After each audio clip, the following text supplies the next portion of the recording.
მოგესალმებით, დაგიბრუნდით ახალი ვიდეო გაკვეთილით, რომელშიც ვისაუბრებ იმის შესახებ, თუ როგორ შევქმნათ გიფი ფოტოშოპის დახმარებით. ზოგადად, ფოტოშოპი არ არის გათვლილი motion design-ისთვის, ამისთვის ჩვენ ვიყენებთ After Effects, თუმცა motion design-ის გარდა შესაძლებელია ვიდეოს დამონტაჟებაც კი, რომელსაც ძირითადად Premiere Pro-ში ვაკეთებთ. გვთავაზობს ფოტოშოპი მსგავს ფუნქციებს, თუმცა ვინაიდან იგი არ არის გათვლილი მოცემული მიზნების მისაღწევად, შეზღუდულ შესაძლებლობებს გვთავაზობს.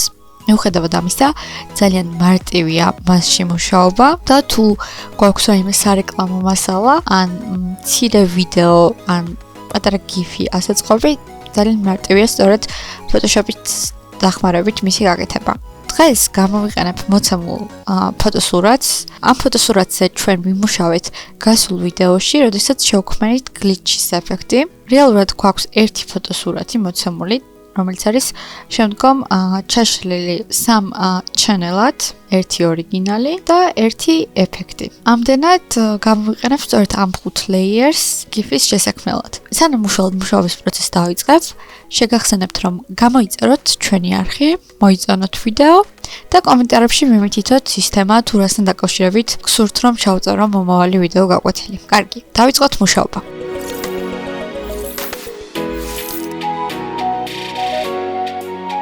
მუშაობის დასაწყებად აუცილებელია, რომ workspace-ი გადავიყვანოთ motion-ზე. ამისათვის შევდივართ Windowsში და workspace-ი გადაგვყავს motions-ში. მოცემულის შემთხვევაში, ჩემი სამუშაო სივრცე ავტომატურად დაყენდა frame animation-ზე, თუმცა თქვენ შესაძლოა აქ გამოგიჩნდეთ პანელი, რომელიც გთხოვთ აირჩიოთ frame animation-ი გსურთ თუ video timeline-ი. რა განსხვავება ამ ორ შორის, frame animation-ი ეს არის სიტუაცია, როდესაც კადრების მიხედვით ხდება გამოსახულების შექმნა. როგორც მოგეხსენებათ, თითოეული ვიდეო ან გიფი შედგება კადრებისგან, გარკვეული კადრების რაოდენობა წამში ქმნის მოძრაობის ეფექტს. რაც შეეხება ვიდეო timeline-ს, ნებისმიერი სამონტაჟო სივრცე, ვისაც გინახავთ, სწორედ ასეთ გამოიყურება, სადაც ლეიერები შეგვიძლია განმათავსოთ სურვილი შესაბამისად დროში. ამიტომაც გვია ალბათ timeline-ი და სადაც შეგვიძლია დავამატოთ აუდიო ტრეკიც კი, ანუ ხმაც კი გქონდეს. თუმცა დღეს ვისაუბრებ frame animation-ზე, რომელიც მსგავსი სახის GIF-ების შესაქმნელად არის ძალიან მარტივი და არ საჭიროებს არანაირ ზედმეტ მუშაობას. როგორც უკვე ვახსენე, გამოსახულება შედგება, ვიდეო გამოსახულება შედგება კადრებისგან, შესაბამისად, უნდა განსაზღვროთ ის თუ რა ჩანდეს თითოეულ კადრზე. დავიწყებთ პირველ კადრზე მუშაობით. პირველ კადრზე მოდი გამოვვრთოთ ყველა layers თვალი, გარდა ორიგინალი ფოტოსი.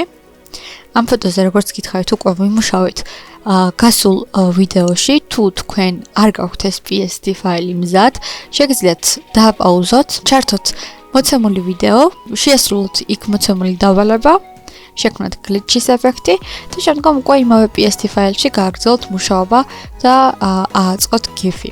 ან შემოიტანოთ ნებისმიერი 5 სურათი და შექმნათ სასურველი გამოსახულება. კარგი. პირველი კადრი, როგორც ვთქვით, გვაქვს ეს, სადაც არის ორიგინალი ფოტო. მოცემულ შემთხვევაში შეგვიძლია შევცვალოთ დაყოვნების რაოდენობა, ანუ რამდენ ხანში გადავიდეს ერთი კადრიდან მეორეზე ის დრო განსაზღვროთ. დაყოვნება მოცემულ გამოსახულებაზე გქონდეს no delay, ანუ 0.00 წამი. ეს იქნება ჩვენი პირველი კადრი. მეორე კადრის შესაქმნელად უნდა დავაჭიროთ აი აქ პლუს და ჩავრთოთ ნებისმიერი სხვა გამოსახულება. მაგალითად, ჩავრთოთ მწვანე და წითელი ერთად. შემდგომ მესამე ჩავრთოთ მაგალითად წითელი და ლურჯი გამოსახულება ერთად და გავაგრძელოთ ასე სურვილი შესაბამისად ავურიოთ სხვადასხვა გამოსახულებები. დღეს მოდი გავაკეთოთ 10 კადრი.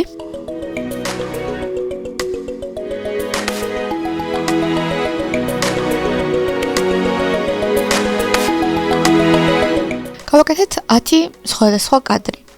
მოცემული კადრების სანახავად, როგორი გამოვიდა თავად გიფი, უბრალოდ უნდა დავაჭიროთ place როგორც ხედავთ, გვაქვს მსგავსი სახის ვიზუალი, რომელიც გლიჩის ეფექტს უფრო მრავალფეროვნას ხდის. ანუ გვაძლევს ისეთ შთაბეჭდილებას, თითქოს გამოსახულება დაზიანებულია. და მოცემულ ეფექტს ეს გიფი ძალიან უხდება. რაც შეეხება აი ამ პანელს, ამ პანელზე შეგვიძლია ავირჩიოთ ლუპის რაოდენობა. ლუპი შეიძლება იყოს 1, ანუ როდესაც ვიდეო ირთვება ერთხელ და დასრულების შემდგომ 10 კადრის გასვლის შემდგომ სრულდება. შეგვიძლია ავირჩიოთ 3, როდესაც 3 წრეს აკეთებს მოცემული კადრები, ან გქონდეს forever, ან ავირჩიოთ other და მივუთითოთ იმ რაოდენობის ნიშნული რამდენჯერაც გსურს რომ გამეორდეს გამოსახულება. მოცემულ შემთხვევაში ავირჩიოთ forever და გვექნება უსასრულო ლუპი, რომელიც მუდამ მეორდება. აი ასე ძალიან მარტივად შევქმნით გამოსახულება. შემდეგ ეტაპზე გვინდა რომ ეს გიფი გავიტანოთ და ვაექსპორტოთ. ამისთვის შევიდეთ ფაილში, ავირჩიოთ save as, ავირჩიოთ მოცემულ save as ტაიპებიდან გიფი, დავარქვათ სასურველი სახელი და დავაჭიროთ save-ის. შემდგომ გამოგვიჩნდება ასეთი ფანჯარა, სადაც გარკვეული მონაცემების შევსება შეგვიძლია. პალეტი იყოს ლოკალი, არჩეული, დანარჩენს არ შევეხოთ არაფერს და უბრალოდ შეგვიძლია შევცვალოთ ფერების რაოდენობა. ფერების რაოდენობა შეგვიძლია გქონდეს 2, 4, 8, 16, 32, 64, 128 და ასე შემდგომ. თუმცა 128-ზე ზევით შესაძლოა გაგიჭედოთ, ამიტომ 32-64-ის ფარგლებში არის ნორმალური, უფრო დაბლა ხარისხი ძალიან დაცემული ექნება, ამიტომ 128 ან 64 არის აბსოლუტურად ნორმალური მოცემული გამოსახულების შესანახად. მოდი მე მივუთითებ 128-ს და დავაჭერ OK-ს.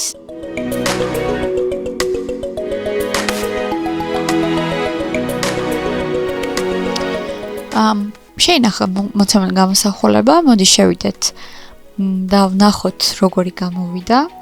და აი ასე ძალიან მარტივად შევქმნით და შევინახეთ გიფი, რომლის გამოყენებაც შეგვეძლება ვებ სივრცეში სურვილისამებრ. დღეისათვის სულ ეს იყო. მადლობას გიხდით ყურადღებისთვის. შეგახსენებთ რომ გამოიწეროთ ჩვენი არხი, მოიწონოთ ვიდეო, ასევე კომენტარებში დამიწეროთ ის თუ რასთან დაკავშირებით ისურვებდით მომავალ ვიდეო გაკვეთილების ნახვას. ჩვენ კი შევხვდებით მომავალ ვიდეოში. დროებით.